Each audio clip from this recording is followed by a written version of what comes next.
Actually open up the YouTube channel so I can see the chat here to see if I got any sound. Welcome to MMA Sip here, sip and smoke. Smoke. Guys, give me a moment here. Welcome to MMA Sip and Smoke. Oh, what's the deal? What happened there? Reflex on the box or something?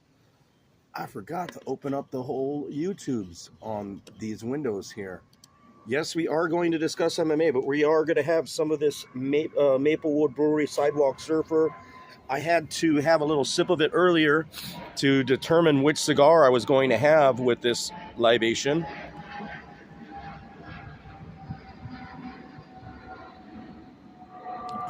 Oh man, that's a good beer. Not as juicy, strong hops. Great on the nose. Has a lot of fruit on the nose, as well as, what is it? Oh, just a fruitiness, just a nice fruitiness on the nose. More of a traditional hoppy beer. It's 8% alcohol for those that actually care about that kind of stuff. So it is pretty strong. And of course I got it because I love the label and I love the Sidewalk Surfer. I know that Maplewood makes great beer in any event, right? I know that they make a good product, but you can also capture me through packaging. I admit it, especially the name Sidewalk Surfer. We all know what sidewalks are, or some of you might know what Sidewalk Surfers are. Those are skateboarders, which I still consider myself part of, or part of that culture, that lifestyle of being a sidewalk surfer. So you know how to get to me if with your packaging. It's an ale brewed with Strata, Mosaic, and Chinook hops. Yeah, you could really taste the Chinook on this particular beer here. Really nice, good color, a lot more hoppy of a beer than we've had of recent. We've had a lot more juice and citrus, and even sour, like we did last time. Whoa, what happened to my TV here, guys?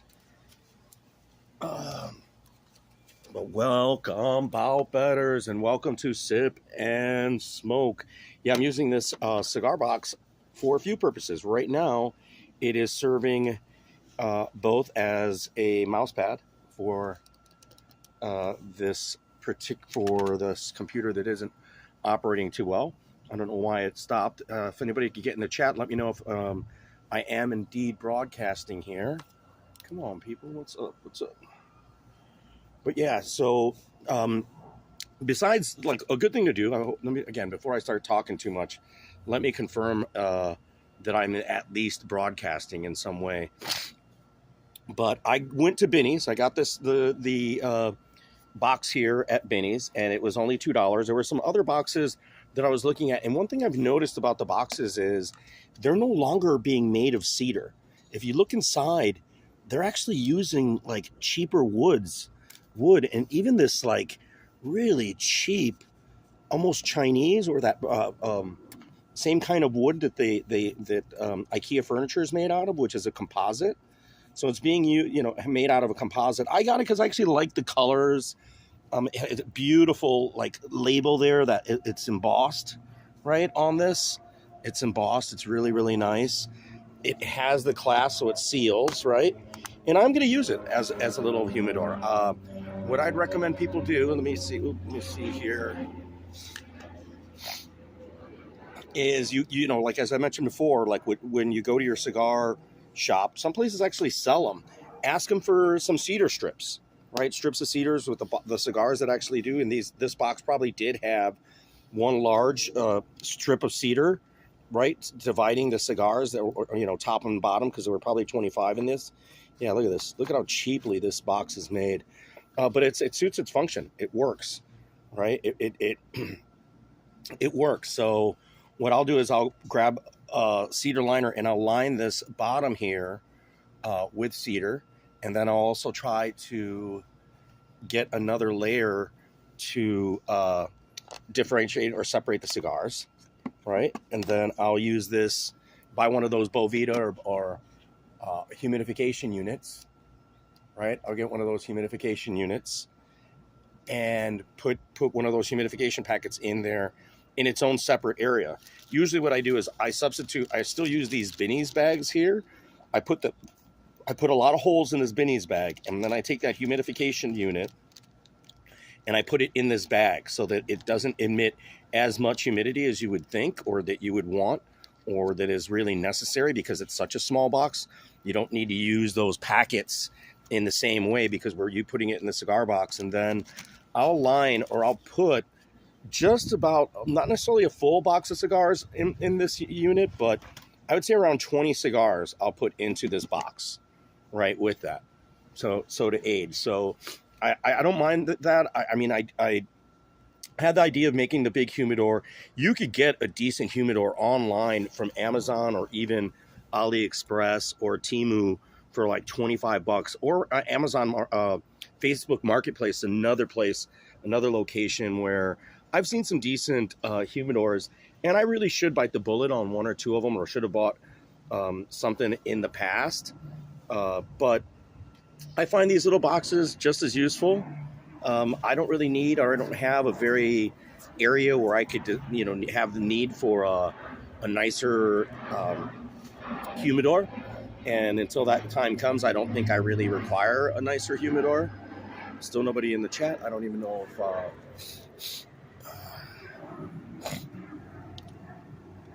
if I got anybody here listening. But before I go and talk anymore, I'm probably still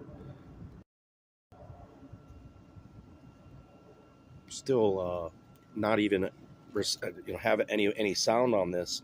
But yeah, look, this had 23 toros, which is very interesting. Usually boxes are able to capacitate like 25 cigars. So yeah, it has a nice cigar band on the outside too. Like, this is a really nice, I think it's one, or no, it could be two pieces, but really nice outside. So it's almost a design little cigar box for $2. Even though it's not cedar, I'm going to use this thing as a little humidor for some of my Lucy cigars. And so what I did today, here, anybody in the chat still? Come on.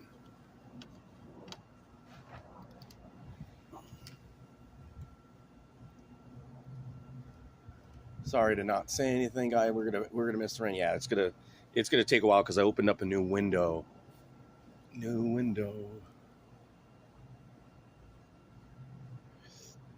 Come on, baby. So these are the cigars that I bought today. I bought them at Benny's. They're all similar in price range, from that $8. I want to say $8. Let's see. In fact, I have the receipt right here, so I could actually go through them. I, not instinctually, but I guess habitually or coincidentally, got really a decent variety of cigars. The La Gloria Cubana Series G, or Series S, I'm sorry, which was the La Gloria Cubana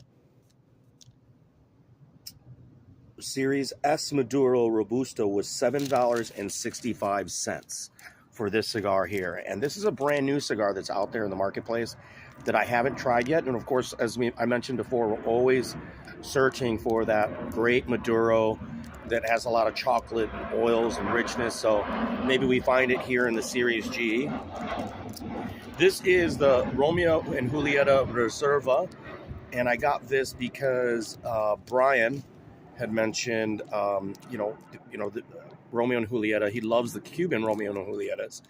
And I might give him this to just smoke, just so he could see the difference between the Romeo and Julietas here and then this one, which I believe is from Nicaragua. I am not positive where the Toro is from. I believe it is from Nicaragua.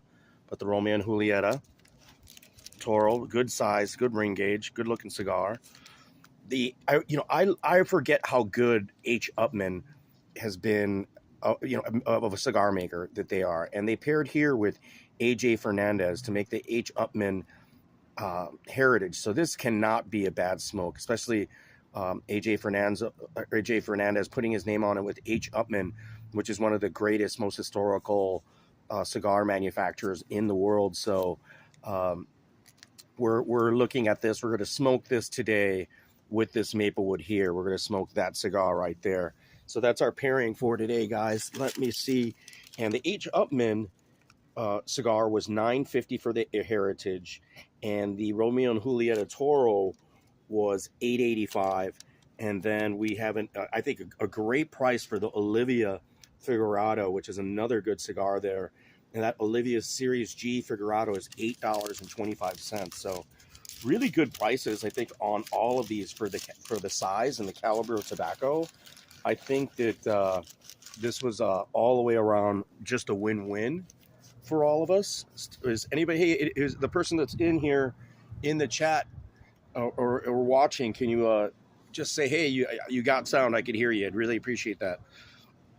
So that, we're looking at 4 cigars in that, with tax and everything, in that $40 range. So they sort of come out to be almost $10 a piece. Like after taxes, there are nominal price variations between all of them. So all of these are premium. I mean, premium. There's still another level price point wise to this that's in that $13, $14 range, or even $12 range. I'm sorry, from that $12 to $15 range, and then there's another level above that. So I would say that I like this tier. There are such good smokes in that under $10 or around $10 range. I think that finding the ones in the $5 range is fantastic, and those are just going to be harder to find and to have in that $5, $6 range. Here we're in that $7 to $9 range, where I think we're more realistic, getting into more historic brands, a little bit slightly more premium tobacco, and then let's see how the smoke is, right? So this is going to be the cigar box here. Like I said, I'm going to put a humidification unit in here, line it with some cedars, put some cigars in there, right? We're going to close this up here. In this case, it starts to rain. That's the other thing I liked about this, is that it's going to hold the humidity really well, because it has this vinyl coating to it on the outside. It's completely covered in vinyl, right? So that's going to be a positive to it, right? Boom. Let me drink this thing.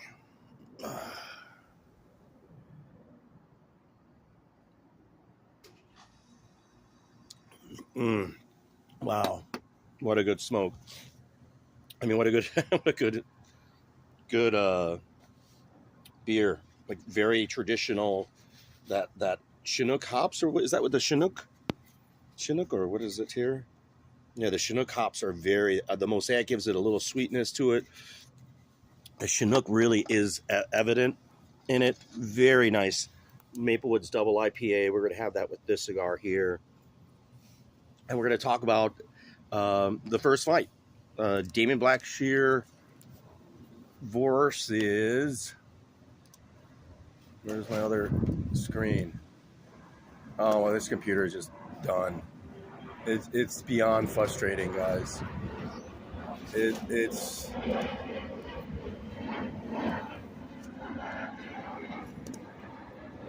actually, they don't have that as the first fight. I don't know why.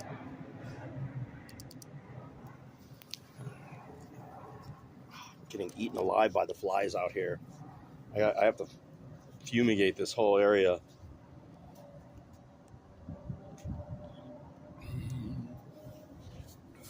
Or just start smoking a cigar. It usually helps getting some of these bugs out of here. Yeah. Blackshear, I can't see it right now, is going up against Mario Bautista, which is, man, I mean, it's short notice. I mean, yes, he did get a quick, somewhat submission, last time out. I mean, I wouldn't say it was quick. He didn't not take that much damage, but coming for another fight, I mean, that's just ballsy. In a matter of a couple weeks, he didn't take much damage last 2 weeks out. Has it been just 2 weeks? I mean, it's that close of a fight. I just think that's ballsy. That's why he's the underdog here at plus 180. Is he worth chasing that money? He might be. I mean, he's a great athlete. He's definitely got skills. Can wrestle. he's got decent stand up, but going up against a veteran where I would consider Mario Bautista now a veteran who's on that upswing, just as Damon Blackshear. Why Blackshear did this, I'm certain it's the money. He really needed the money that is taking this bout. I just don't understand. I mean, you're coming off a win. I don't know, you could have asked for that bonus from Dana, like why you didn't ask for that bonus. A submission, even though you got a submission. I mean, it was one of the better fights. I think he wasn't an underdog, but it's something that he should have, I think, gotten paid for, right? Like give him the money. I don't know what's forcing him to get to that point where he's going to be fighting so soon. Oh my goodness. Yeah, this computer, wow. Just taking forever, guys. Yeah, so we'll just talk loosely. I mean, I was going to be able to like look at some of the stats, look at some of the potential bets here. Just coming so recent, you're going to have a little recency bias trying to lead you into Blackshear winning this out. But Mario Bautista is now like, a little bit more of a savvy veteran. I think he might be a little quicker on the feet, might be a little better on the feet, and might have enough wrestling defense to keep this on the feet. And that's why I'm slightly leaning on Mario Bautista, but I wouldn't hate if you chase that Blackshear plus money, right? I wouldn't hate you at all. There's nothing wrong there. I think the time would have got him earlier in the week. I hate to mention shit like that, where I think he opened up at like a plus 230 underdog. I think that was the sort of better price point. Right now, it is still a dog or pass, but I definitely would not use Mario Bautista in a parlay. He's not parlayable against Damon Blackshear, the dude's a beast. The guy's just a monster of a man, and he's got some skills. He's got some skills, all-around skills, really good all-around MMA skills. I would be hesitant to, fade Mario Bautista, and I'd be hesitant to overlook Damon Blackshear. That's why I say it's dog or pass on this one, with a stronger inclination to just pass. There might be other spots on this card where somebody has more definitive advantage, and there's a price point or a better dog. Say, for example, like Joey's on Lemos, Amanda Lemos, right? Might be a better dog on this card. Maybe I'm on the Gerald Meerschaert against Petrosky. Might be a better dog price, around the same price, but I guess the competition is not, with the exception of Lemos. I think Lemos there has a greater price point, right? Her price point is almost 3-1. She's up there at that plus 260 range, almost plus 300. Yeah, this computer's going real slow. And again, I'm not even certain that I'm broadcasting or live right now. So if someone could help out with that, I'd really appreciate it. Yeah, flies back here, just something ridiculous.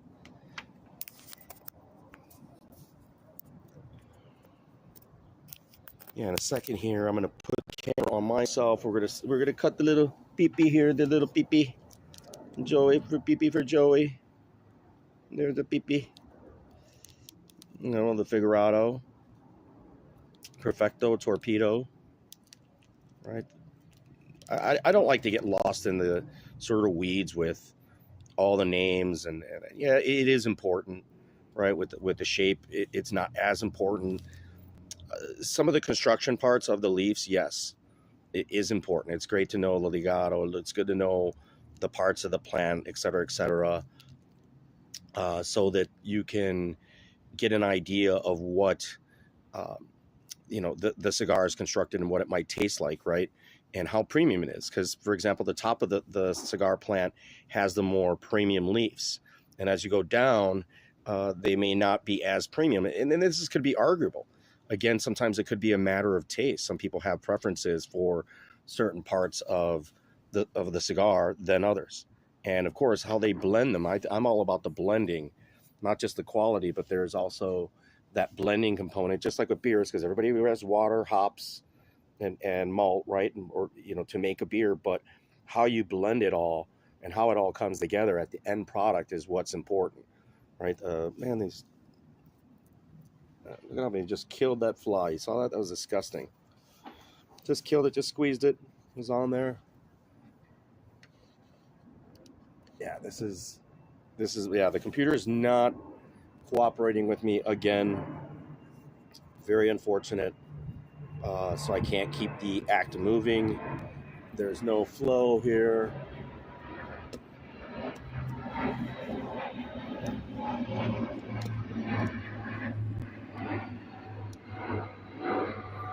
Yeah.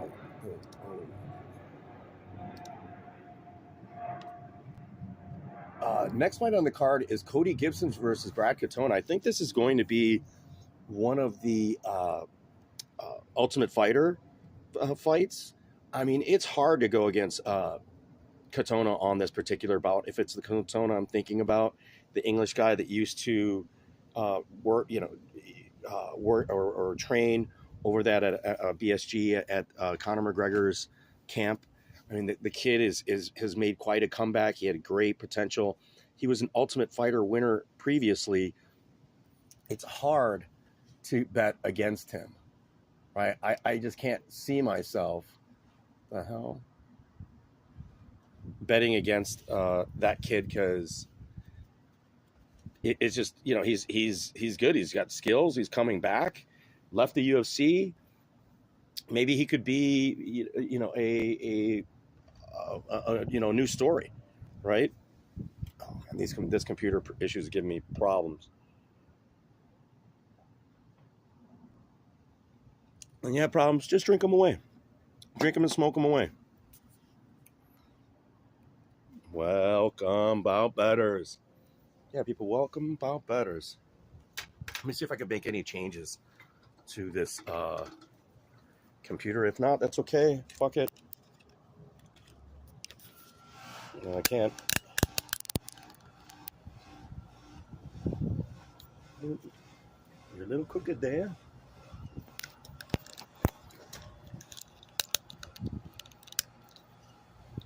You're crooked. Am I crooked now again? No.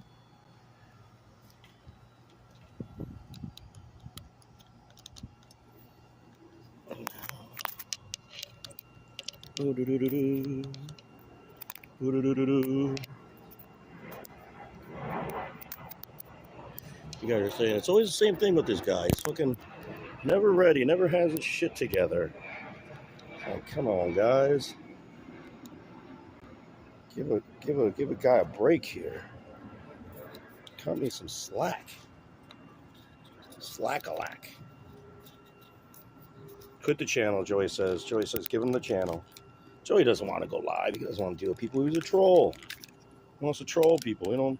I like trolling people too, but that only goes so far. It's only so enjoyable.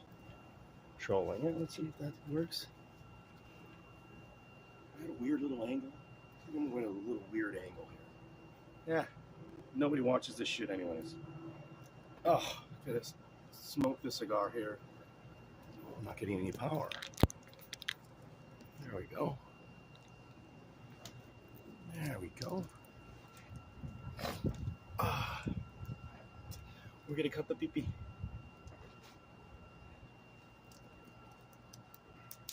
AJ Fernandez, we've had some of his smokes here previously, right? So we know it's got to be pretty good. I saw the AJ Fernandez. I wanted to get an H.Upman anyways, and I saw the AJ Fernandez Heritage, and I was like, oh, yeah. Lots of wood. Not quite cedar. Strong earth tone.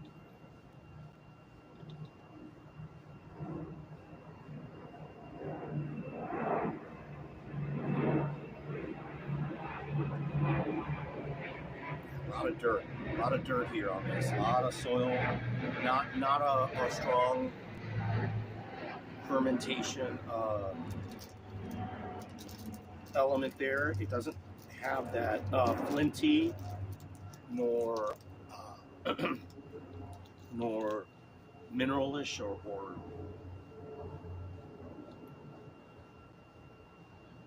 it's not funky.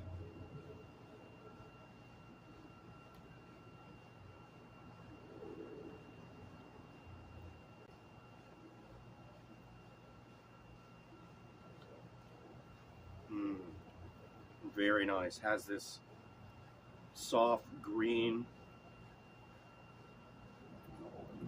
very light.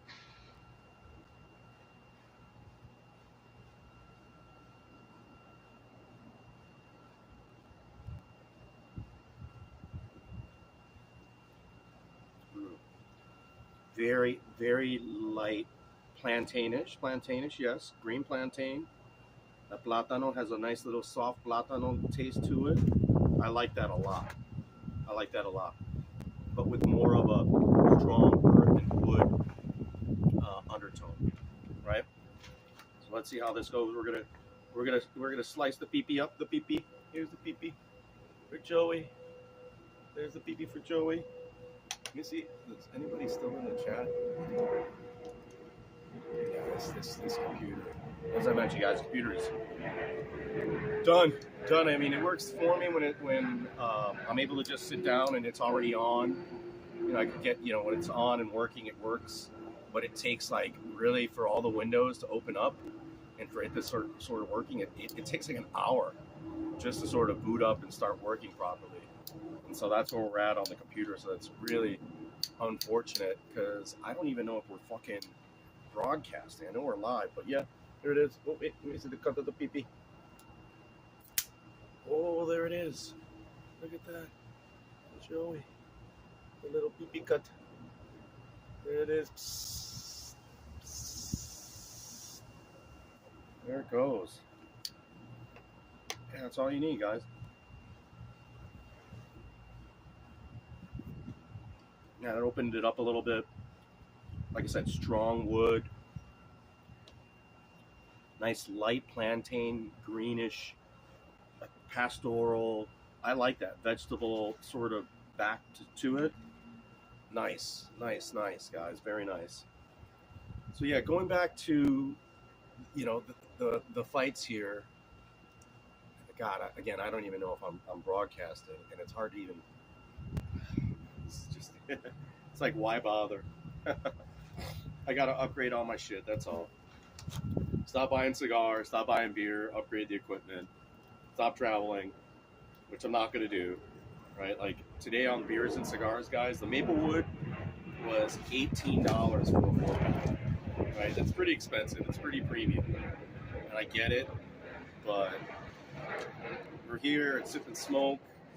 That's what we're about. We're about like cigars and MMA Sip and Smoke. We're about the MMA. We're about the cigars, and we're about the beer.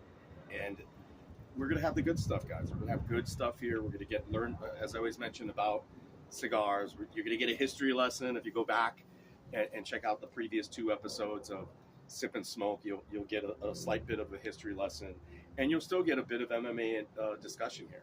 We already went through Blackshear and what was our guy Blackshear? Was it Ramos? Yeah, right here, but Katona.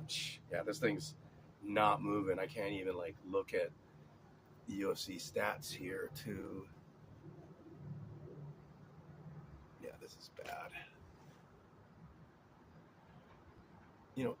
Another possible dog, Andrea Lee, and these women's bouts, women's MMA. Yes, they could be like some lopsidedness to them, but Lee is another one of those women. Like I mentioned, like she's like Cody Durden.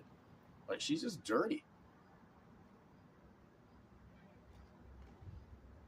She's not great, but if she uses that one quality or that one particular aspect of her game, or if she has an advantage, she's good at using it.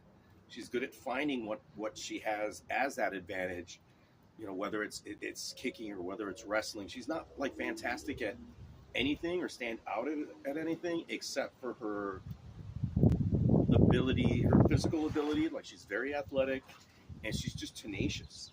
Like, she's in there. She's one of those women. She wants to fight. Like Amanda Lemos, you know, even Wei Li, but Amanda Lemos is that woman. Like, wants to fight. You know, like she likes being in brawls. You know, she's not there to win a point fight. She's there to take your head off. And I think that's what is dangerous for Wei Li, and dangerous from a betting standpoint of parlaying Wei Li. I'd say not to parlay her. I would prop Wei Li out some way, right? And then, you know, with the Lemos, you could do both. What's great about Lemos from a betting standpoint is you could grab her as a dog, and then you could bet her finish prop or her TKO prop, or even a round prop for her. Vegas is leaning on Wei Li getting the TKO over Lemos, which is very interesting. The submission props for Wei Li are really good, right? I know she's working on her wrestling, and I would think that I'm hoping it goes that way. I'm hoping the bout between Wei Li and Lemos turns into a grappling match, where I think Wei Li is going to have the better control and grappling upside, where Lemos I think is going to have the more jiu-jitsu submission upside. But she's not a great, neither woman is a great wrestler or jiu-jitsu practitioner or grappler. I think they're both kickboxers. I think they both are going to go back, you know, after round one to what they're best at. And I think this might go the distance. I think that the bout between those two ladies, it's going to go to the distance. It's just going to be a brutal war, possibly similar to what Wei Li had with Joanna Joanna, and the distance prop is plus 250, right? It is 5 rounds, and Lemos has not gone 5 rounds to the best of my knowledge, so that's another reason why that is plus 250. So what I'm doing is choose a fighter, I would say, and over 1.5, right? Choose a fighter over 1.5, and if you choose Lemos in that area, you know, with that prop, it's going to be in the area of, like, I'm going to say plus 400, plus maybe a little bit more than that, right? And if her money line's already at plus 265 or plus 240, whatever her money line is, I think that is the way to play that particular bout here, is to choose a fighter and the over. Well, who I chose, and I'll just let you guys know right now, is I did that with Wei Li, and I got the even money. I chose Wei Li and the over 1.5 at even money. And so I'm happy with that bet. Yes, you could get Wei Li at a better price by decision. But I just like to not, you know, the Wei Li in the over 1.5, Wei Li to win the over 1.5. Yeah, Wei Li by decision. What was Wei Li by decision? Oh God, I don't recall. It might have been similar, right? Or no, it was like minus 130. Was it that high? And I really wish I had the computer to really just confirm. I hate giving you guys, like, just shooting off the cuff, giving me bad information here. I really wish I had some cedar with this cigar here. Anybody in the chat help me out? I can't even read the chat anyways if somebody was in the chat, so there's no point of that. No point of any of this shit. Okay, that's back. Is that spinning? Oh God. I gotta get another beer too.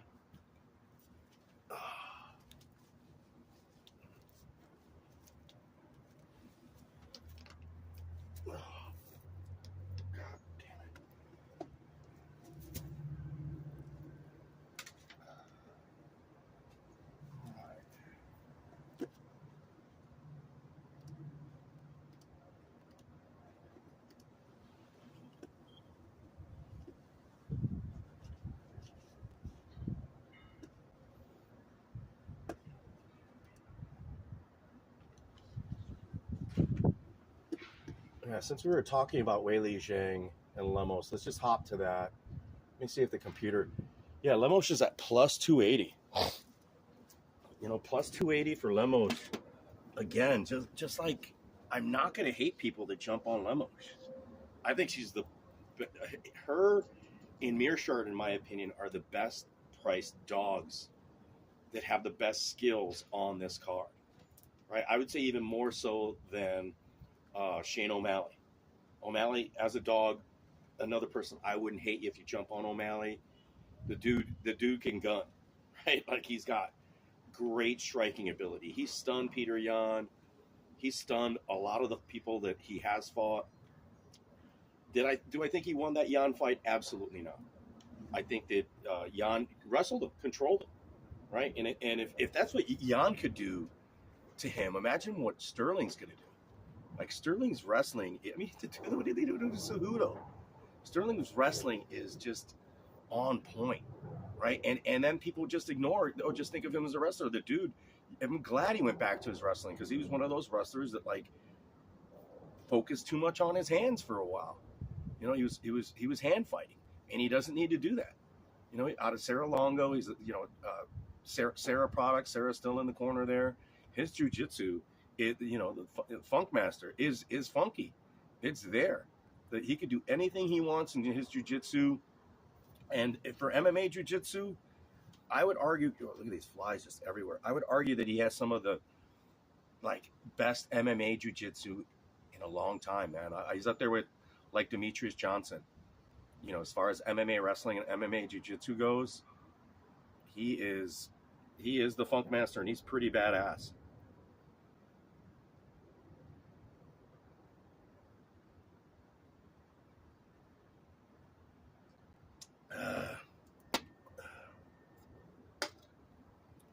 Yeah, these flies out here might send me inside.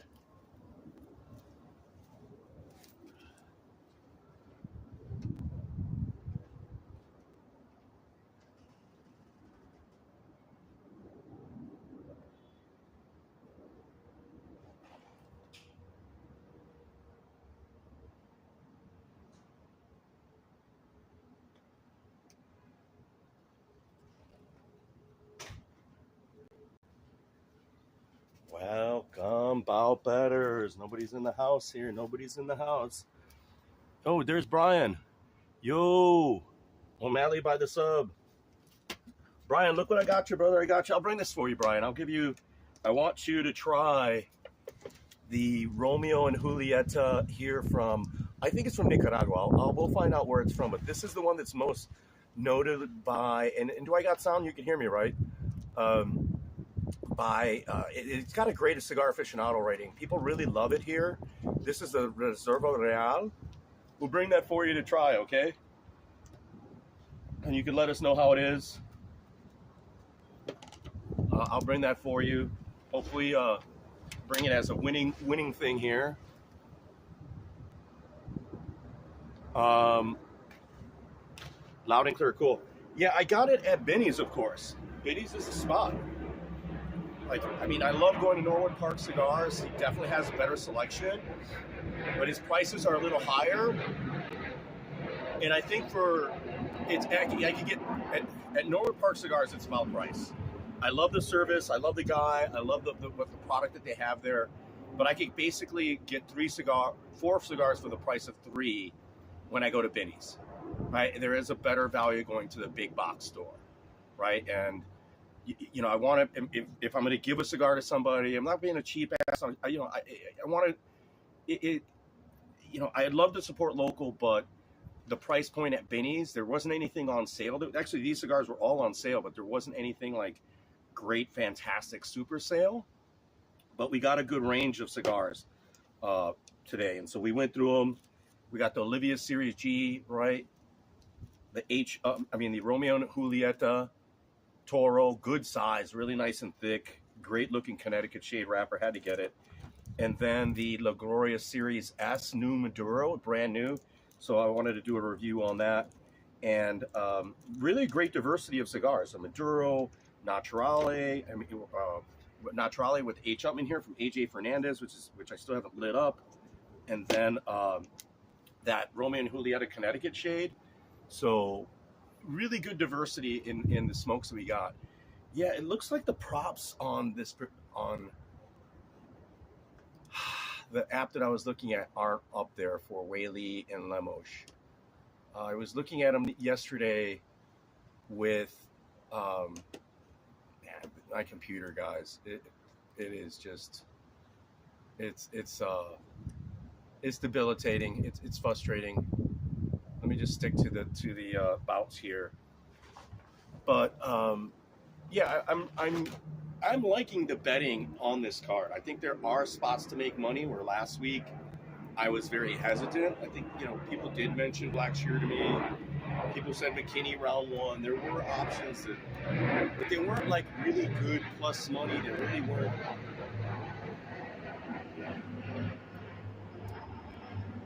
I wasn't happy with those spots. Yeah, it's going to be hard to light the cigar out here today, guys, with the wind out here with this lighter.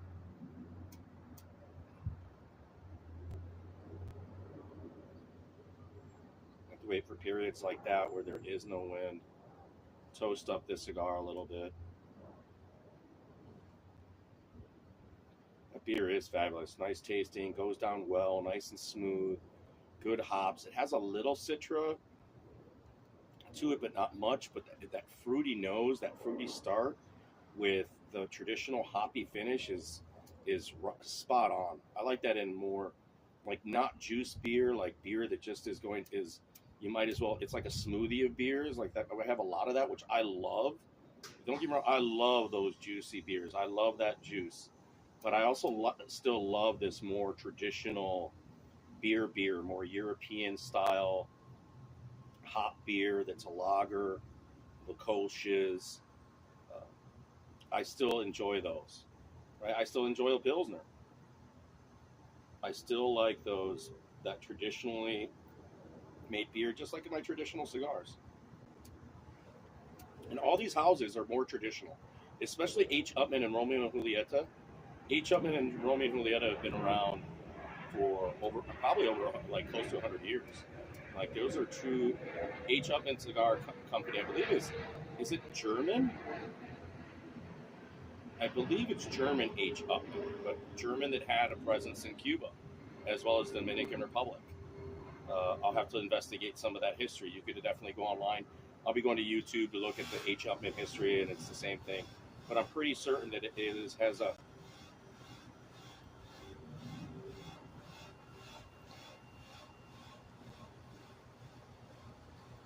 Yeah, I don't know about the press conference, and I'm probably going against the press conference, like right now, doing this stream.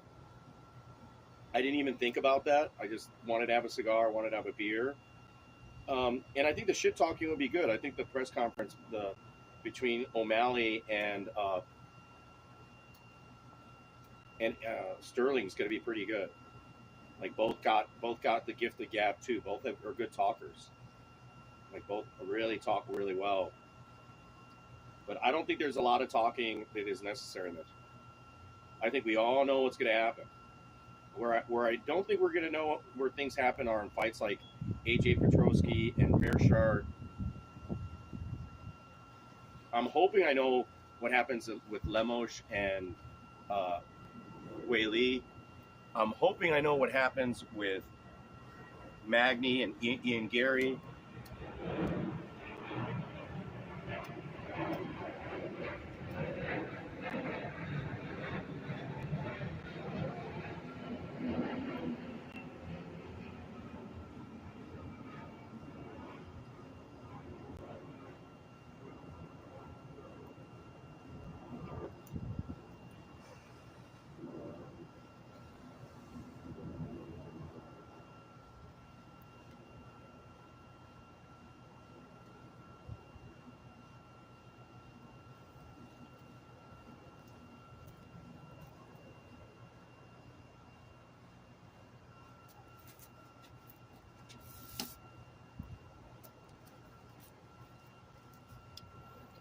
I think the first three matches, a lot of the earlier fights, it isn't a deep card. Like there aren't a lot of deep fights on this card. Oh, okay, back on the cigar here.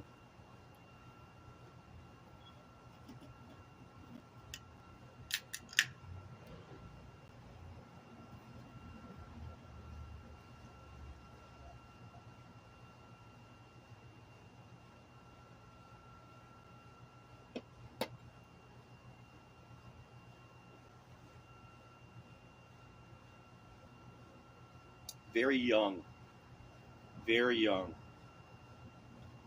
Needing more age for sure. It's just not smooth.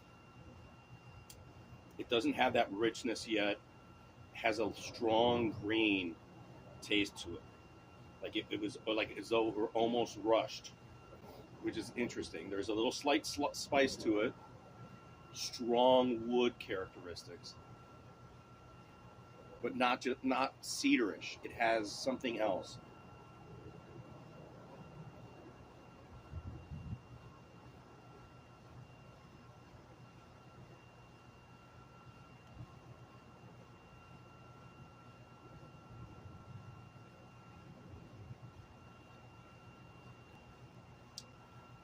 Yeah, strong earth, but young.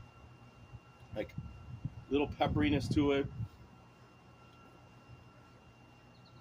Like strong wood characteristics, but not cedar, and I don't like that. I don't want a cigar that tastes like oak. It's not something that, or that I think of oak when I'm smoking it. That plantain taste that I tasted initially without the smoke was probably the youth of the cigar. Can it improve? Definitely. There's only it can only improve, right? Like this, the starting point of this cigar. Man, I hate to say it, man, guys. It's probably could be the lowest rated cigar I've had here on Sip and Smoke as far as a start goes. I wouldn't buy it right now. I wouldn't. It's not for the price point. It's not a strong buy.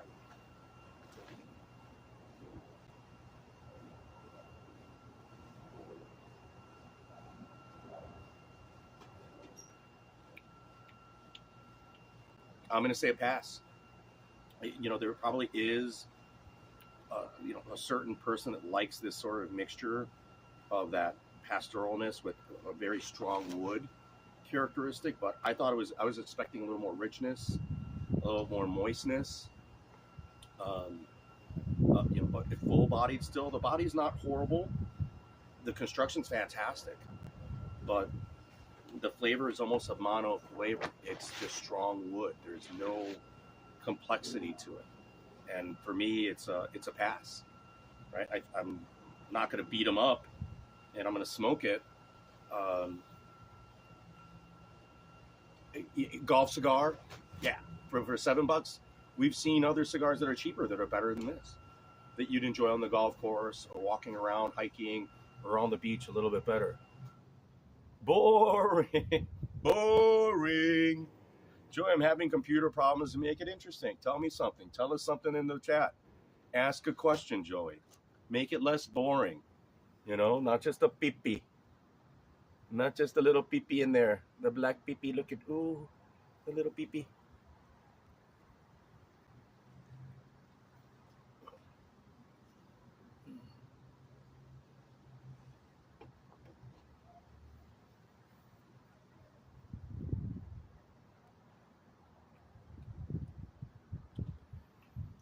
So the cigar I'm going to give us a 6.57. 6.5. It's just not my taste. Maybe it's somebody else's taste, but it's not my taste. Joey, if out of the first four bouts, if there was one, like the bout between Karina Silva and Morose, Andre Lee Silva, Petrosky Mearshart, Katona, and Cody Gibson, and even Hoblock Hubbard, which is another Ultimate Fighter fight. So those 1, 2, 3, 4, 5 fights. Is there one fight you might pick? One fight. Answer me that. Moros is a dog, huh? Moros, huh? But yeah, I don't know what her line is because my computer is really horrible. But all right, so you choose Moros. Not a, you know, why would you choose Moros? Moros in that, against Silva. I have to look at the film and tape study. But Joey says Moros as dog. Let's see where Moros at. Moros is only at plus 128 though. Oh, they fought already and she subbed her. Oh, okay, interesting. All right. Then why is she a dog only at plus 128? That's pretty good. She's beat her already and she's a dog. That's interesting.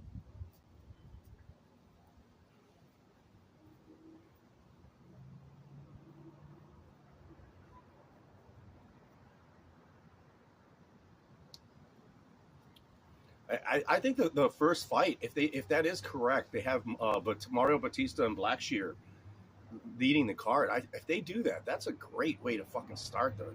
I don't know why they have them starting.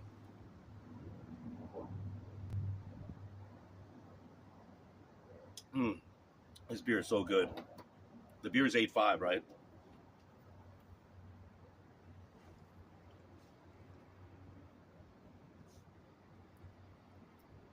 And why do they have the other thing that's not cool is they have the Ultimate Fighter champion guys fighting at the beginning in the first 5 fights, like right? Katona and Gibson, Cody Gibson, are the fight number 2, according to what I see here. I could be wrong. And then Austin Hubbard and Hallbach are, in there. Why are they not on the main card? I think it's a bad matchmaking, right? Like, do those guys a favor. I get it why they're doing it. They're not technically UFC fighters, but they're all veterans. They've been there before. I think it's a mistake, not putting them. Yeah, I guess you can't put them ahead of Wyman, who was a previous champion. Ian Gary is an up and coming star. Marlon Vera and Munoz. I would have kicked down. I would have actually kicked back. Yeah, but you know what? I would have definitely put those 2 fights ahead. Yeah, I would have put them on the main card. I think that's a great incentive to improve the Ultimate Fighter. Like, not only are you going to get on a pay-per-view, not only are you going to be on a pay-per-view card, but you're going to be on the pay-per-view.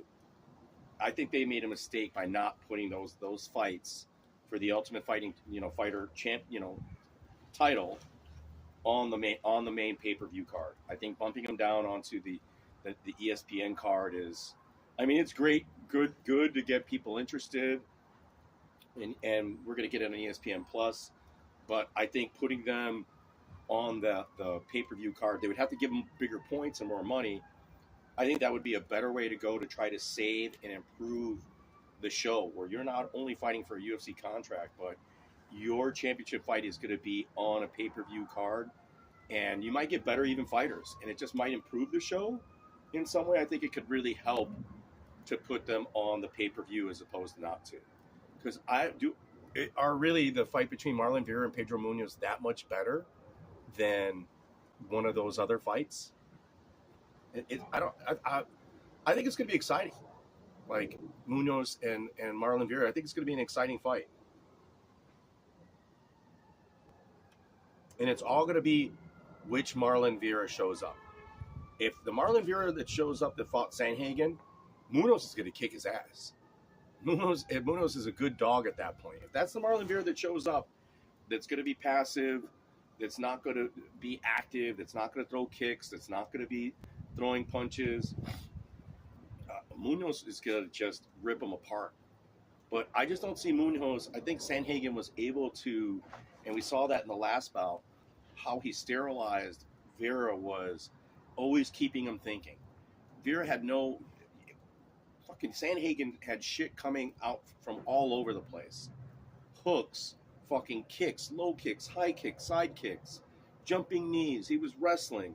He was mixing it up so well. Vera didn't know what to do. Vera did not know. There were feints and realities, or like Vera had no chance against Sanhagen. But Munoz doesn't fight that way, right? But if Munoz comes in and is able to, because he's a tough guy, smaller arms, smaller reach even than Marlon Vera, which is interesting. Yeah, I'm competing against the press conference. I get it. I'm sorry, guys.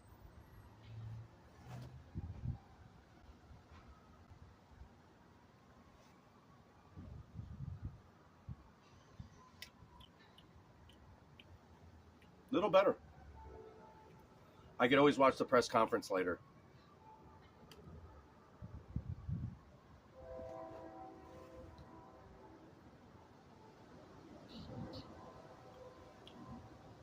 I can't restart the cigar. You know what I mean? I can't like stop the stream, go watch the live press conference.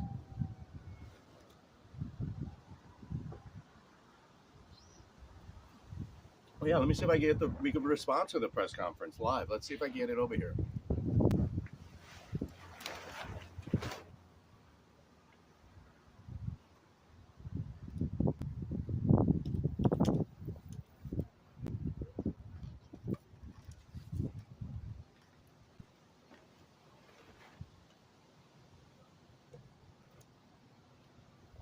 Yeah, we can respond to it. We can watch it live, or at least the sound. Can I get the sound on it?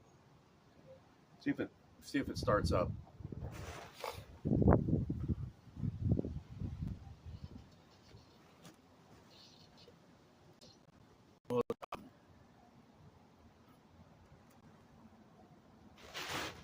Yeah, so Joey's undercard pick is, what did he say? Moros? Yeah, Mirna Moros at plus 129. That's Joey's pick right now. He did mention to me he's on the Amanda Lemos side, which you can't hate for the money. You cannot hate. Like, it is good money there on the Lemos side. I'm on the Mershart side, and I got Mershart at a decent price at plus 225 earlier in the week.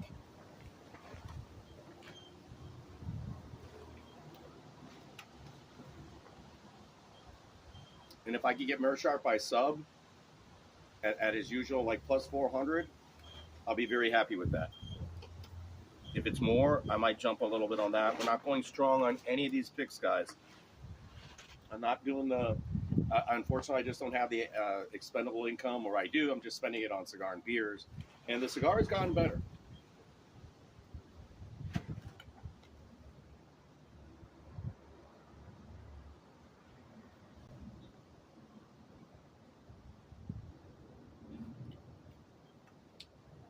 Strong wood. And I like that little pastoral undertone with the little slight, not cinnamon, almost nutmeg sort of kind of finish. Is really nice. Not quite nutmeg, but it's a little spicy, greenish spice. I don't know how to describe it, but I like the finish on the cigar. A lot of wood though, a lot of wood. I think sitting on this, smoothing it out, getting it richer, humidifying it a little bit better. I think this is a great cigar to age. It tastes very young. All the flavors don't marry well enough for me. Has the press conference already started? I'm not getting an image for it. I'm just getting stuff in the chat, or seeing the chat on it.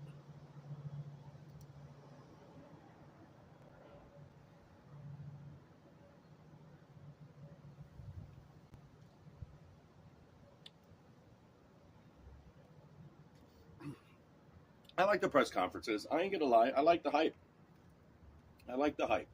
Some people don't like the hype. What are you gonna learn from the press conference? You don't really learn a lot, but you just enjoy it. That's why Dana does it. He does it to sell the pay-per-views. The guys sell the fights. You do get to see them how they've rehydrated, right? You get that look to it, so you do learn something, right? You see that face-off again. You see the initial face-offs, and then you're going to see another face-off. And it's just all hype. It's just the drama, which isn't bad.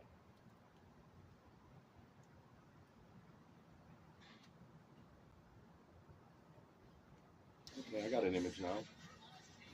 Oh, they're announcing him now.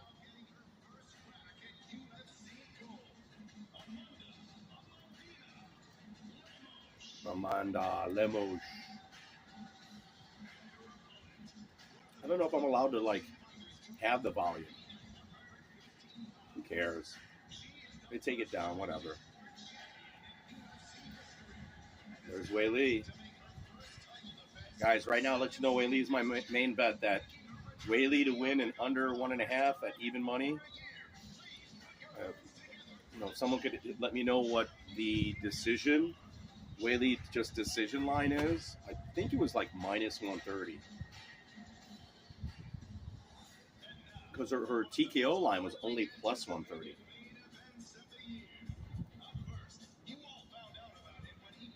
I'm doing press conference live, sip and smoke during the press conference. Live reaction.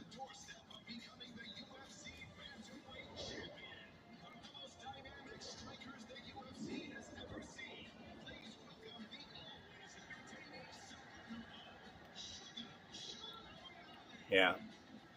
Anybody that doubts Sean O'Malley's striking is an idiot. I mean, he tagged Peter Yan up. I mean, I'll give him that.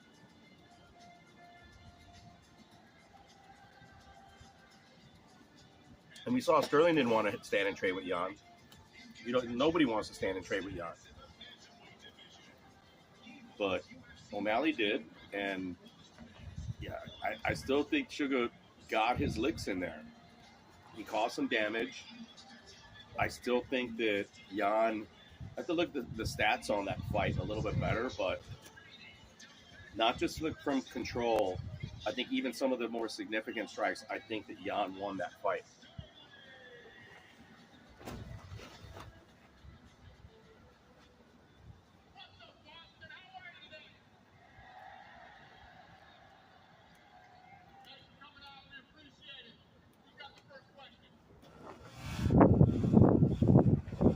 We know who got the first question. Oh, he doesn't have a first.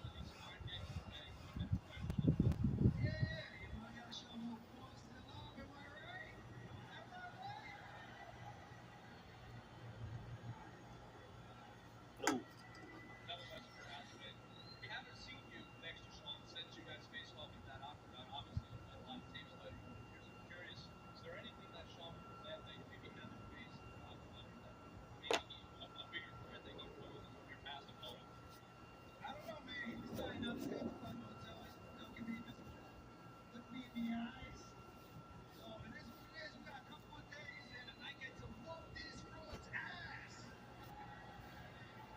Ooh, we called him a fraud. Yes, let's hear it, baby. Let's hear it. Let's hear it. Get loud, baby. Get loud. Mr. Sean O'Malley, at the media day, you clarified that your $100 bet that you proposed to Alchemix could score for a stake. I'm curious, have you run into Alchemix and had to place that bet in front of them? Where the fuck's Cody Garbrandt now?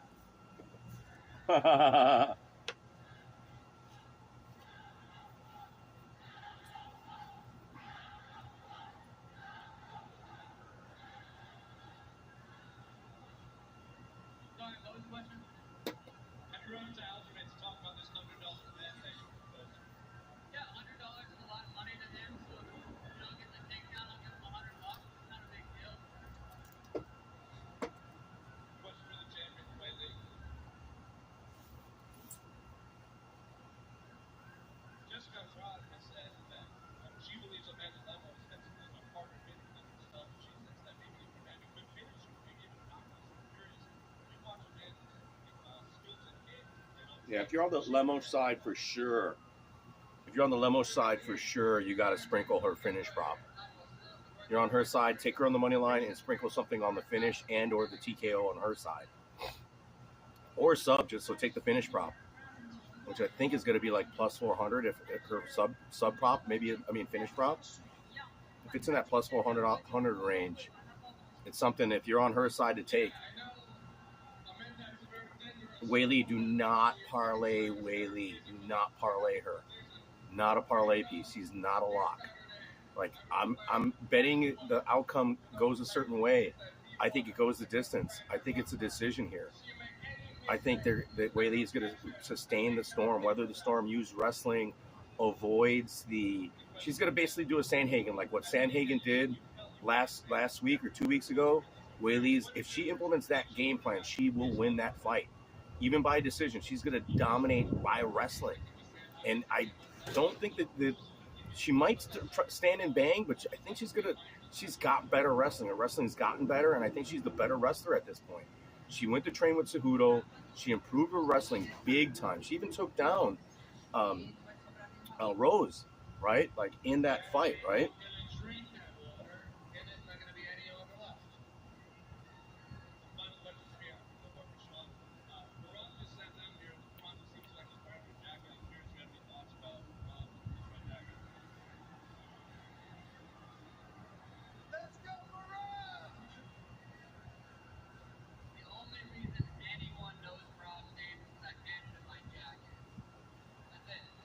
No, that's not true. Marab has the most takedowns in the division, and I think he might be in UFC history, right? He has the best takedown percentage and the most takedowns for his amount of fights in UFC, more than even Khabib. Like Marab could be said of as like the best wrestler statistically in the UFC history. So.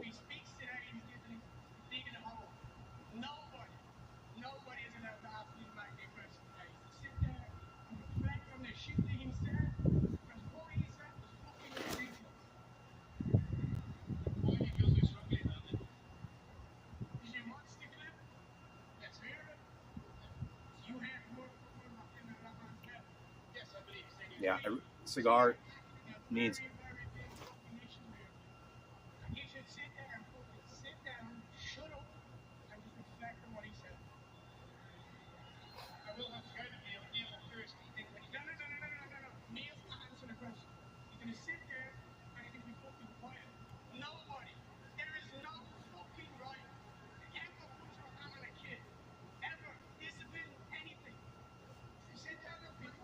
I don't know what's happening here. Maybe Neil Magny hit one of his students or his son or something.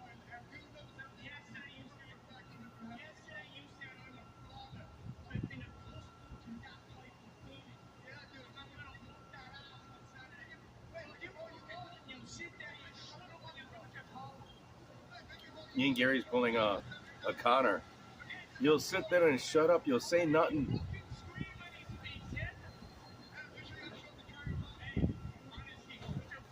You'll sit there and say nothing.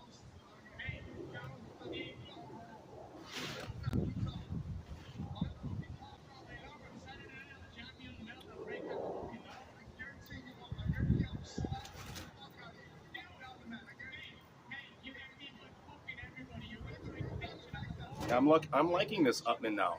Like in the middle, it's that green taste, that youth, that pastoral taste is more defined. So I'm going to put it in the 7 range. It still needs a lot of aging. I think if I put it even with some other cigars to let them marry together, let the flavors sort of intermingle. I don't mind doing that. A lot of people like separating them. I don't mind doing that with certain cigars.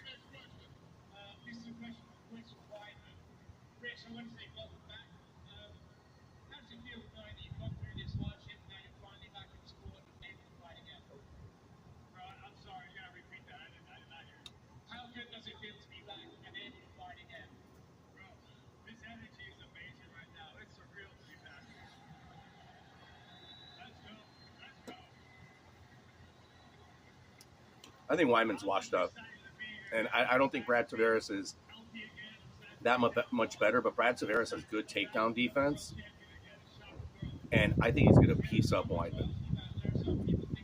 If his cardio's there, if Tavares' cardio can hold up and he could withstand the takedowns, I think he's going to knock Wyman out.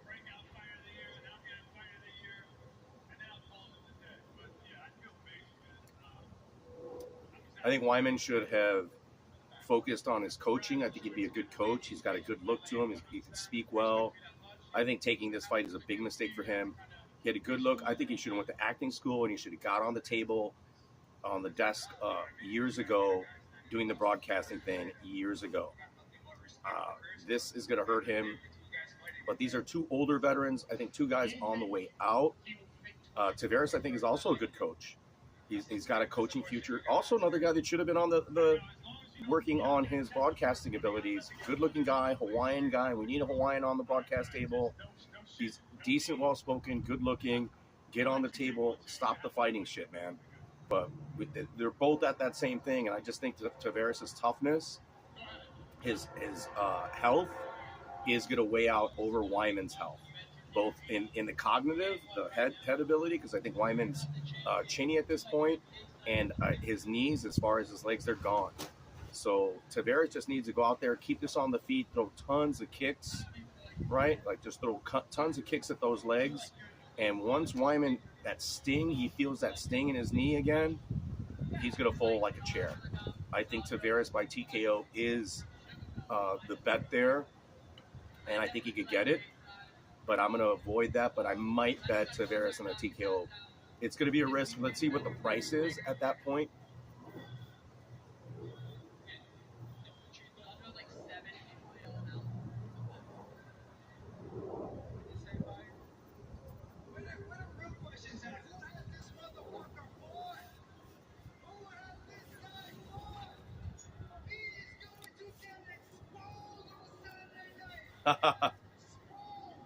I agree. I agree with Sterling.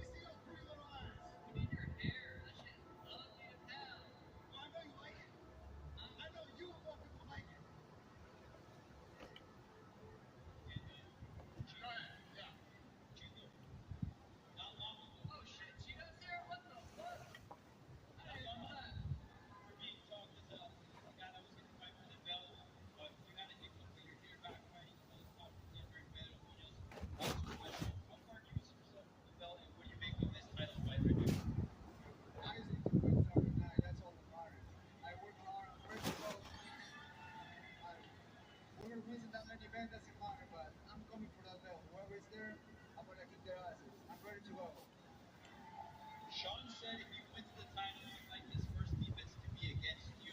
What would you say to this moment? Sean got well for himself.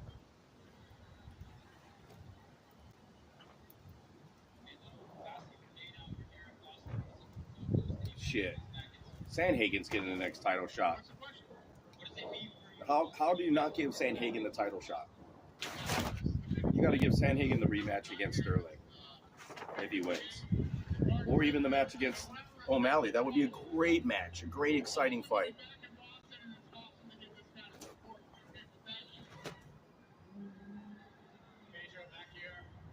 Big fight coming up. The atmosphere in here is absolutely incredible. Give us your thoughts about this matchup with Marlon Vera and how important it is for you to remind everybody how good you are in this bantamweight division for those who forgot. Yeah, no, for sure. It's going to be a tough fight Saturday night. You know, Marlon's a tough fighter, very durable. But I believe that Saturday end in the last active fight, my skill is Saturday end. It's going to be a dog fight. Saturday night, I can't wait. It's going to be a battle. And for you, Mom, I know your original opponent, Cody Garbrandt, not here, but still, you have a very tough test in the Maplewood. Yeah, they wanted Corey Garbrandt out there. Cody Garbrandt. Fight for a world championship. What does this all mean to you? I'm just glad I got this opportunity. You know, someone stepped up, and whether it's Cody or Damon, let's go, Mario! And for you, Damon, like you said at media day yesterday, sort of a breezy situation. Bautista's in a tough fight, man. Blackshear, 7-day turnaround. 7-day turnaround for Blackshear. Insane. The dude is a monster. Who does that shit?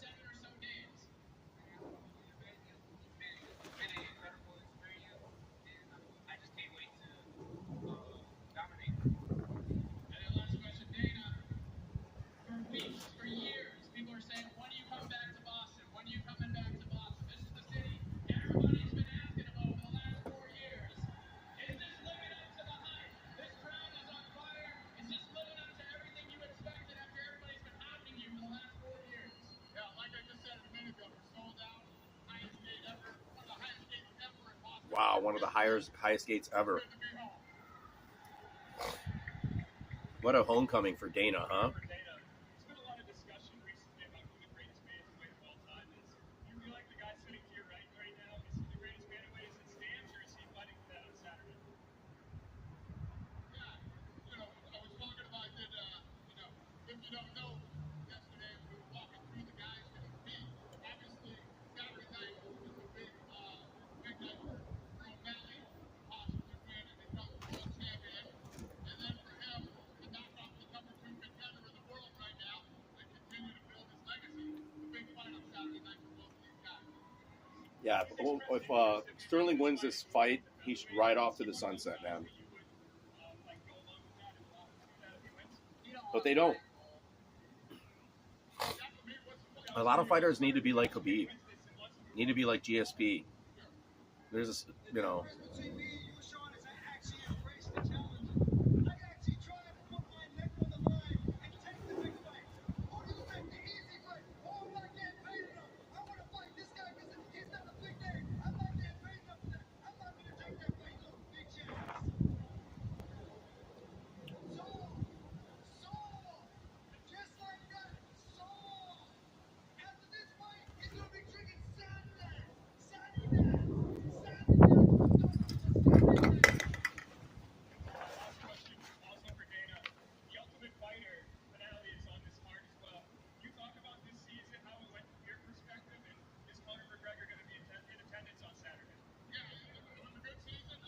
I hope Connor's there.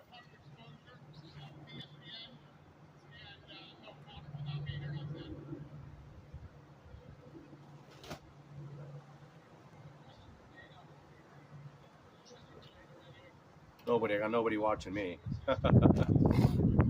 It's all right, guys.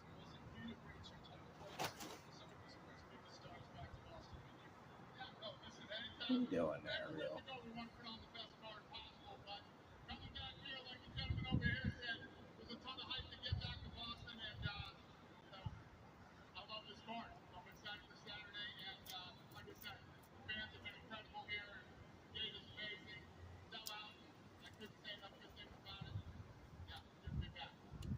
Still a 7, guys. Really rough on the edges. Not a lot of complexity. A little better, not a lot less wood right now.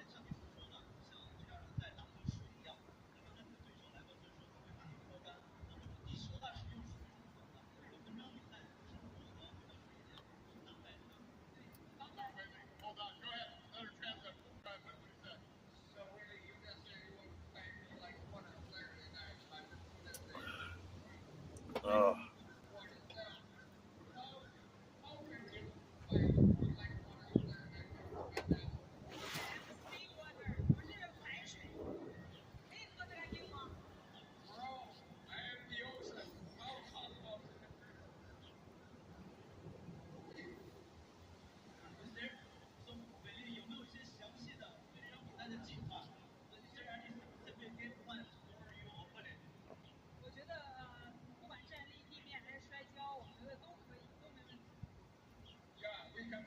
Again, people like Joe. One other Joey's like he likes Lemos, but if you bet Whaley, he's on the side of Whaley by sub because those sub round 1 or round 2 or even round 3 props are meaty as hell. Like they're at that plus 1400, plus 1800, and plus 1200 area. So all of those really good money props. I think it's unlikely, but I like Whaley's wrestling. I think Lemos' jiu-jitsu might be good enough to avoid the sub. That's why I'm hesitant on that. I think Whaley's wrestling is going to get her into potential problems. I think she's going to have some potential issues wrestling against Lemos. It's going to get her in that riskier side where she could actually fall to a sub. But Lemos off her back, and Lemos, if she's not in top position, I don't think she's as good from bottom. She's not like a great knee bar person, arm bar, and Whaley's strength is really good.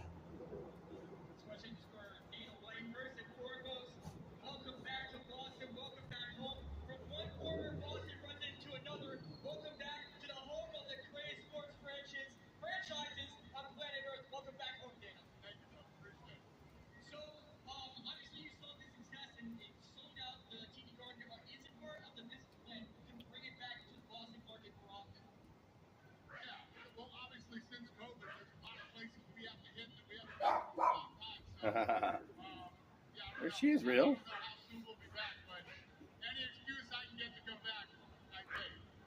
This is crazy, but this is a question for Funkmaster and for Sugar Sean. Conor McGregor said that his main event fight in 2015 a tribute to cement his spot as the face of the team. What does a win here mean for both of you in cementing both your legacies? First with Funkmaster and then with Sugar Sean. I mean, my resume speaks for itself, man. I don't gotta brag. I don't gotta boast. Numbers do not lie. Saturday night after I disposed of this sports show, that's it. You guys ain't gonna be talking about no Sugar Steve now no more. My fructose corn soup is getting thrown out in the Boston River. In the Boston River. Let's go. Let's go.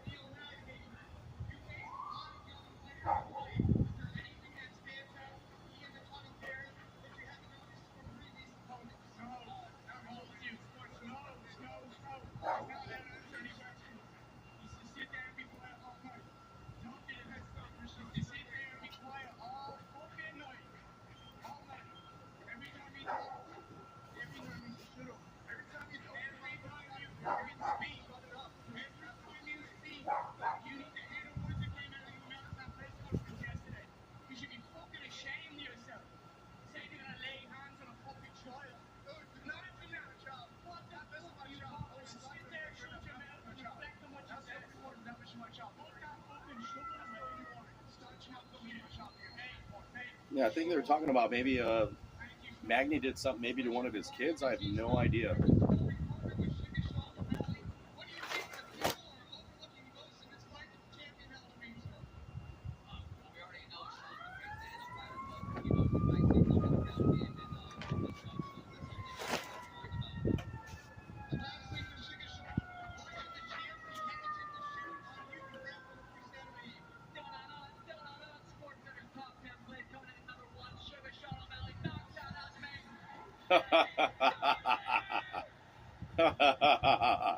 Great promo by fucking O'Malley, man. Da-na-na, da-na-na.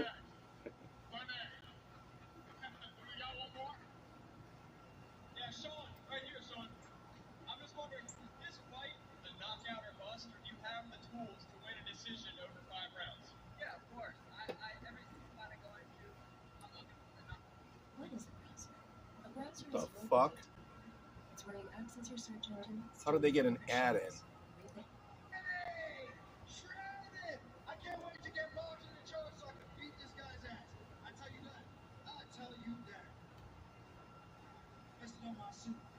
Go ahead, man. What do you got? Question for Ian, Gary. Ian, yesterday you said you're going to finish Ian with something at the Unicorn.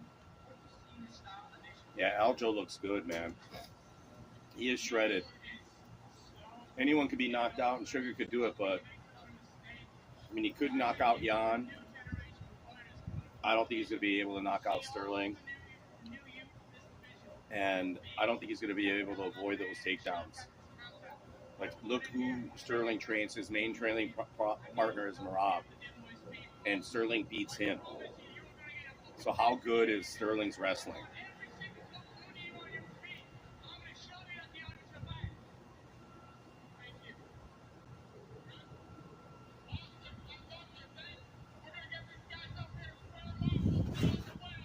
We're going to see the face-off, guys.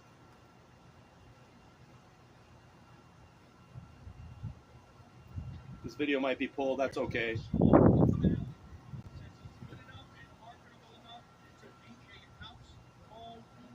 The UFC needs O'Malley, though. O'Malley can rocket his career with the win. Him becoming champion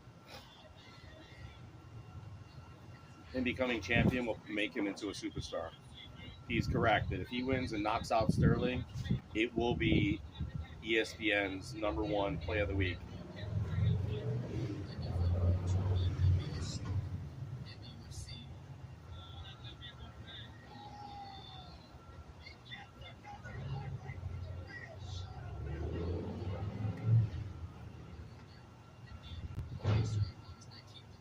But he hasn't faced a champion yet. And he hasn't gone a main event championship rounds. It's never been past round 4. You know, never been past that 3rd round. Or, yeah, into round 4.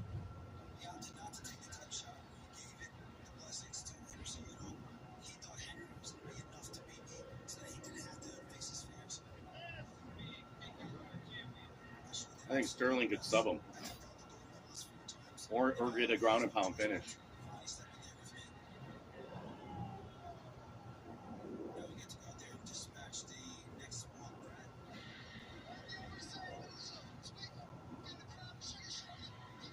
Like, what's the not to go the distance prop in that fight?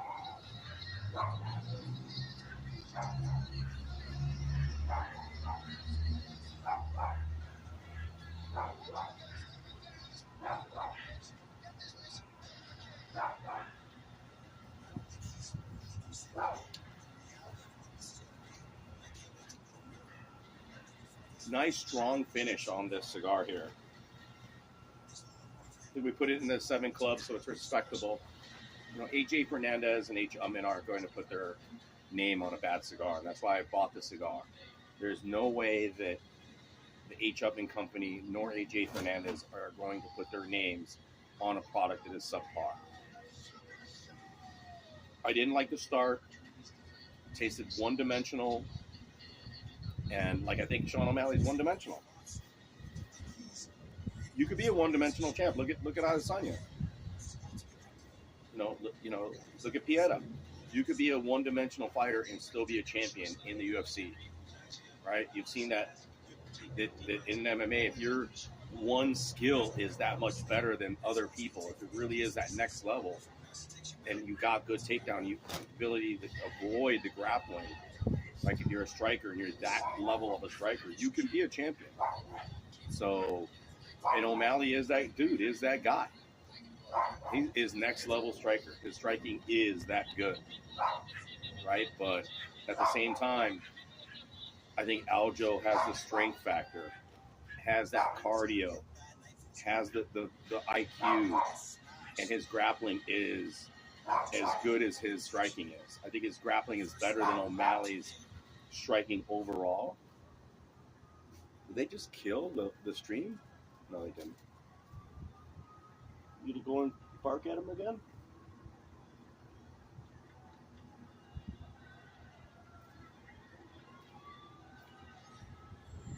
Yeah, this is both guys should retire after this fight.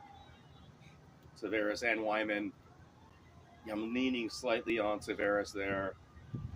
Just the health factor. And Tavares has got good takedown defense, but Tavares is cardio, but Wyman hasn't got great cardio either. Vera and Munoz, I think, has got better kicks. I think Vera has got more speed. I think his boxing is crisper, but Munoz is a savvy veteran. So, but I'm still leaning on Chito. This is not a parlay card, guys. I think it's more of a prop out your fights card. Avoid parlays here.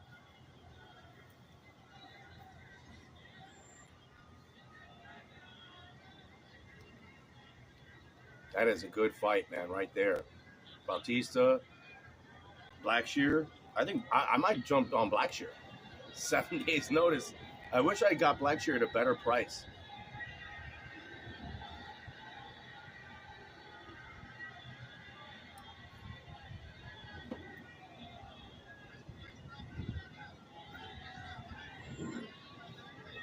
I think if Magny wrestles, Magny's got good wrestling, man. Do not underestimate Magny's wrestling here.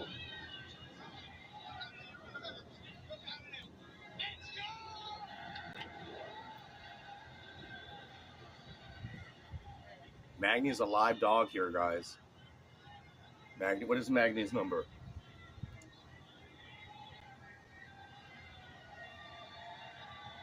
Magny plus 360 all day, guys. Magny all day. Lottery ticket. Throw $10 on it, $20 on it. Just forget about it. Same could almost be said with Lemos in this women's fight. Now I'm a little afraid of my play. with Wei Li, but I'm liking me Wei Li. I think she's a great cerebral fighter. I think she's underestimated. I think Wei Li is an underestimated women's fighter.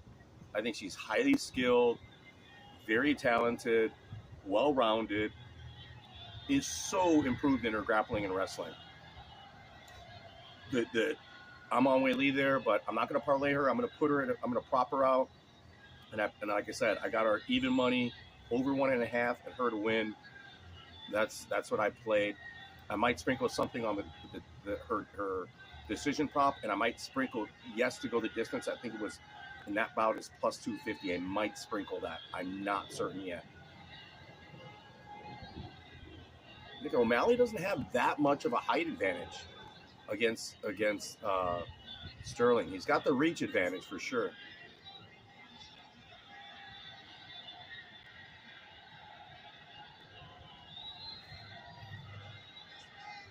O'Malley has the crowd too.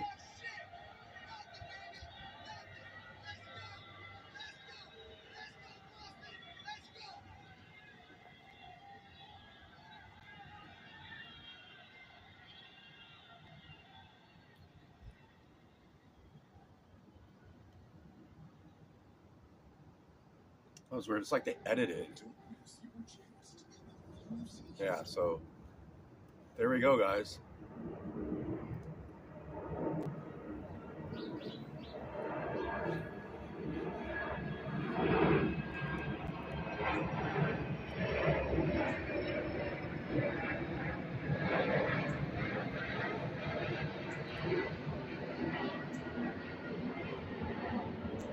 Yeah, Tavares TKO is only plus 140. Looking at that fight, I think that's the way that goes. Tavares TKO plus 140. I'm not going to bet it. I think that's the way to go. There are no props for that I see for Blackshear and Tavares. I'm leaning on Katona here, and not necessarily the finish, but I think Katona is more of a parlay piece. On Gerald Meerschaert, and Gerald Meerschaert, what is the sub here? Winning method, Meerschaert by submission, plus 370. There we go. Close to that plus 400 mark that I mentioned. I think that is his winning method, but it might end up being just a striking affair. And if that's the case, Petroski could knock him out, but Meerschaert has had improved striking. That one might be, they have it set over 1.5 minus 143. I like that number. I wish it were even money. If it were even money, that over 1.5 might be something to go. Yes, to go the distance plus 200. I think that's another potential play right there, guys. I might get more into this tomorrow if I do go live tomorrow. Neil Magny on the money line all day. Plus 390, have to do it. Magny decision plus 600. His submission line plus 1,500.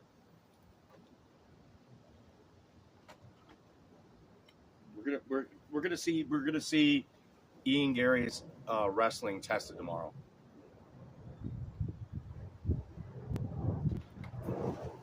If you're playing Magny, I would take Magny by that on the money line, and then Magny by potentially. They have those lines where he could be Magny by by finish. So more of decision or finish. I mean, Magny is the chasing side there. Marlon Vera, don't parlay Marlon Vera at minus 275, ain't there. Yeah. My play is that Wei Li and the over 1.5. Look at that Wei Li's decision prop here. What is her Wei Li's decision prop here? Method. Wei Li decision plus 360.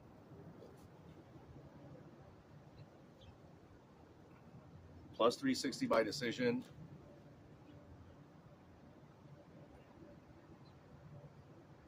That's not bad. I might have to yes to go I think yes to go the distance is a better play there. Just yes to go the distance.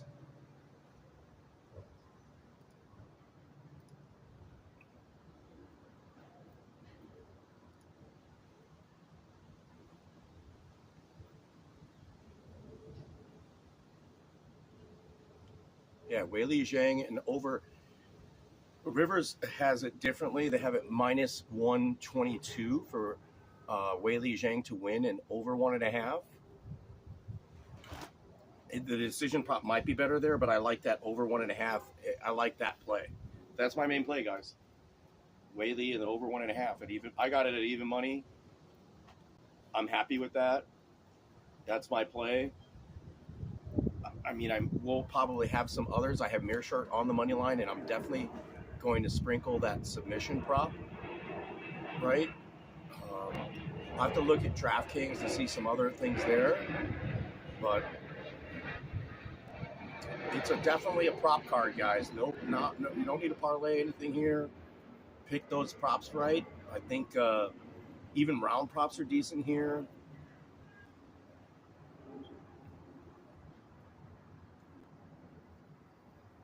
I mean, will we have as many finishes as we had last week? I don't know.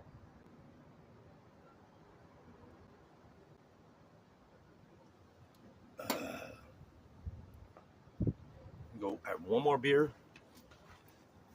Be right back, guys.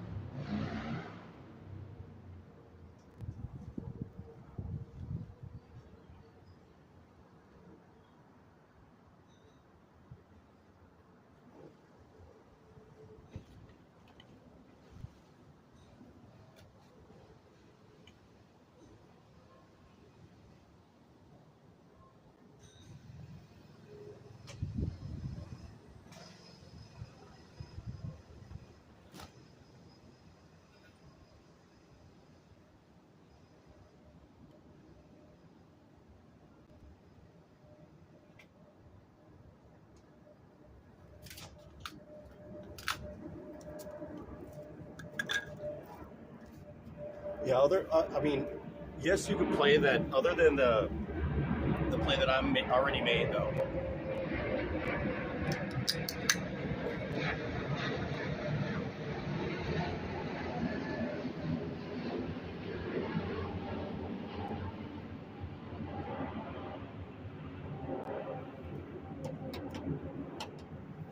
Like Weili decision, rather than the Weili just a straight decision prop. I like the yes to go the distance at plus 260, plus 250. I think that fight is going to go the distance.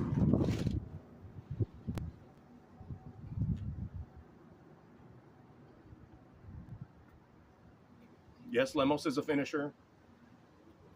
Weili's tough woman.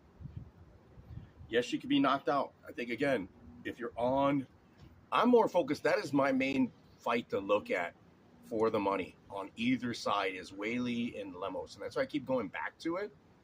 Because look at all what Lemos by decision plus 1050. Her by TKO plus 550. Right? Her by submission plus 1150. Like Weili by decision plus 360. Weili Zhang to win by finish, yes, is minus 167. That's high. That's high, guys. I almost want to say no, Weili. That's another line. Weili by decision, no. A lot of people don't play that. Not the finish is. I'm sorry. Not the finish is only plus 125. I mean, I wish that were a richer or meatier number. I'd play it. I rarely play those numbers. A lot of people don't look at those that negative side, the not finish prop, like not to get the decision, right? Like Weili Zhang not to get the decision is minus 5. Yeah, minus 560. Why is it minus 560 and then they expect her to TKO? That doesn't make any sense. They expect her to finish. I don't think she, you know, that's why I just want the Whaley with the over 1.5. Hopefully the finish comes later in the fight.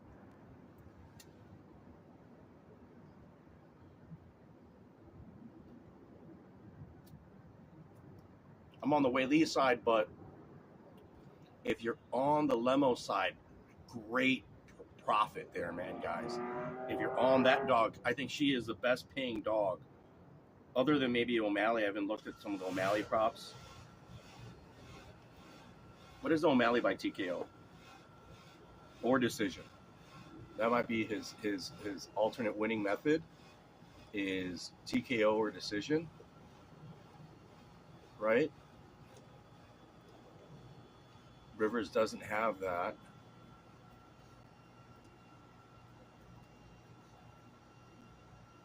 O'Malley TKO is plus 360. O'Malley decision is plus 750. That's not a bad number at all. You know what I mean? Plus 750.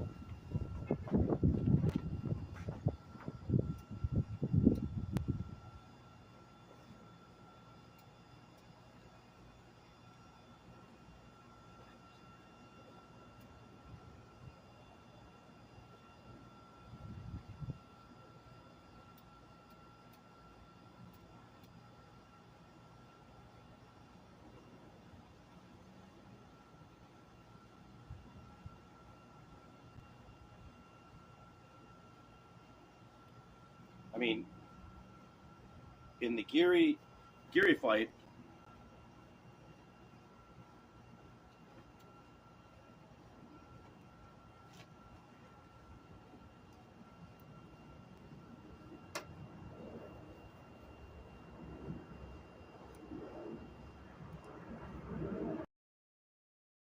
I don't think Geary finishes Neil Magny. Yes, to go the distance in that is plus 128. So they're Vegas is a little afraid there.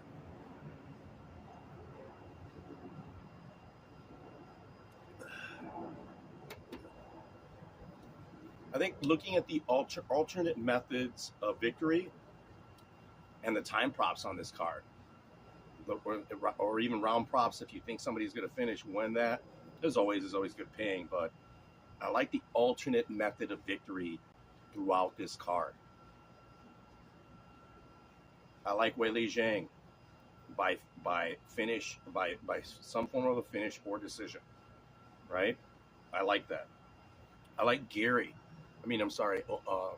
Neil Magny on the money line or him by finish. Plus 850, is that plus 950? Oh, I like that number. That's my favorite number on the card. Is the Magny finish line. I might have to sprinkle that. I'm doing these. It might not be the best, but I lowered my bankroll for most of the events to a very low amount, and I was successful 2 weeks ago doing it. I started off with $40, guys, and I built that, and I've made over $200 profit just with $40, right? I could have done better. If I went larger, I would have done really, really, really well. But I was just doing $20, $10, $20 bets, $30 maximum, and ended up with a few bets that I made, and I won all of them.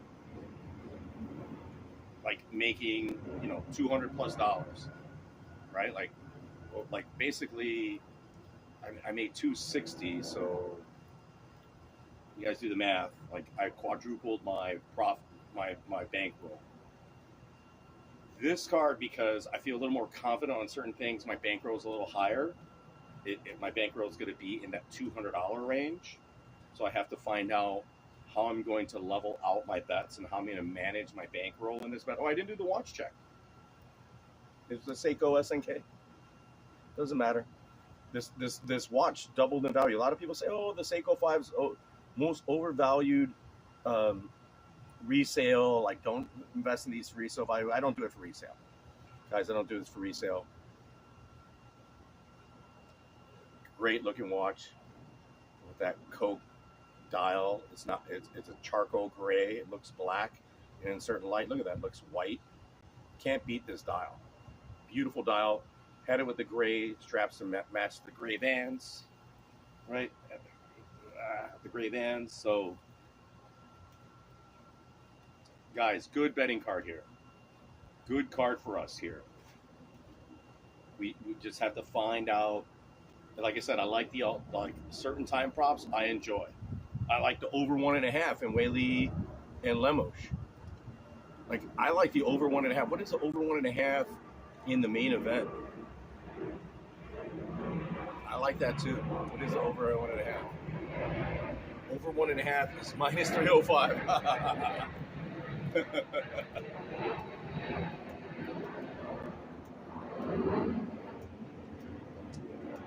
And that's how I thought last week. Like, everything I was inclined to bet that I wanted to bet was like way too juiced, way too big of a number, so I couldn't bet it. Like, including some of the finishes, I just didn't want to bet those particular props. But in this fight, this card, I might lean towards some of those. I might lean towards some of those particular alternative methods, and then a victor with an over, right? A victor, somebody winning that with a time prop, right? Like, I like that Andrea Lee versus Natalia Silva going over 1.5, and if you jump on Lee and then over, right? You know, oh, we didn't talk about Gregor Rodriguez versus Dennis Toonlin. Either guy by KO is what? Method. It doesn't have it here on Rivers. But Toonlin by KO is plus 450. Rodriguez KO plus 185. I would say bet either guy for that. But in that particular bout, over 1.5 plus 135. Ooh, something to consider. A lot of good time props here, guys. This is a time prop card. Time prop.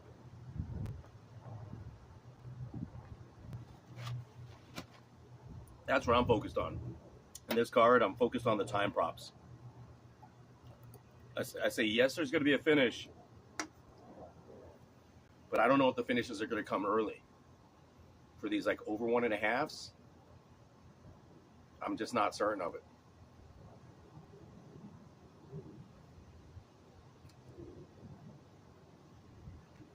Right? And I like that. What's the over under Magny and Ian Gary? I said at 1.5. The over 1.5 is plus 114. I like that prop. I like that prop a lot. Because if Gary's going to get him, it's going to be, if it goes over 1.5, Magny all day. Magny all day. If it goes into the third round, Magny is in the third round, could catch a sub or start to wrestle. He's going to take that third round. Magny will win that third round. How if he wins the fight, I don't know, but he will take that third round, right? So I'm liking Magny for that price, plus 360, plus 390. I'm liking Magny a lot as just a price point. I'm just bidding prices here, not skills. Skills too, but I'm betting prices right now. I'm not there saying, hey, this is a lock and this is not a lock. I'm looking for profit. I'm looking for a potential outcome. And again, I like the over 1.5 there. I have to look at like what DraftKings offers on Magny and the over 1.5. That's going to be good plus money. Any dog, if you're betting a dog on this card, look at the time prop and look at parlaying, or they have the alternative. They have the alternative a time prop with the fighter. If you're already betting the dog, look at the time prop as well. I don't think Magny takes out Ian Gary I think this fight's going to finish round 3. Either it could go sooner for Gary, but if it goes over that first round, I'm you could live bet Magny at that point too, but you might lose some value if Magny comes in there and he just takes him down right away, because Magny's Magny's wrestling is underrated, especially against Ian Gary, who has absolutely no wrestling, absolutely none. His wrestling is mediocre at best. Great takedown defense. He's a takedown defense guy. He is like Adesanya. He's going to try to just prevent himself from being taken down. And Magny can wrestle. He's going to have the wrestling advantage. That's why I like the time prop, the over 1.5. Magny could get stunned that first round and get a lucky takedown and just hold him there, not do a lot of damage, just control Gary. His get-up game is not fantastic. Like I think yes to go the distance in that fight. Yes to go the distance is plus 138. Right? I like the over 1.5. It's actually minus 165. Minus 165. Not a great number, but I like that number. If Vegas, that's what Vegas is saying, I'm on the more leaning towards Magny, that this is going to go to the decision. So I like that yes to go the distance prop at plus 138. And if I think it goes the distance, I think Magny wins this fight. And I think that then Magny, if that's the case, Magny by decision at plus 600 is a decent play. Right? And then so I'm going to look at the Magny and over 1.5 and see what that gives me. Right? I think that is what I'm looking for in a combination. I'm looking for combos in this, like DraftKings offers that particular betting line. And I think in this bout, I'm leaning towards a fighter with a time prop, right? And that time prop is the overs on most of them, almost all of them. I don't think we're going to see early finishes, except maybe in the Rodriguez Tunlin, maybe. I think Weili Zhang and Lemos could happen. There could be a quick finish there. And in the main event, I mean, O'Malley's best shot is that round 1 or round 1.5, right? It's going to be harder for O'Malley to finish Aljo round. If it goes past the 2 rounds, O'Malley's lost the fight. It's going to be him getting finished or Sterling by decision. So that's why I'm leaning towards a fighter with an over 1.5. That is my main play this week with Weili, right? Her winning and over 1.5 at even money. Where if you could get it, other places, different prop.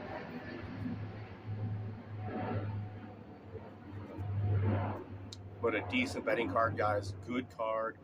Overall, great fights. Good luck to you guys on your plays. If you made it this far, you are about better.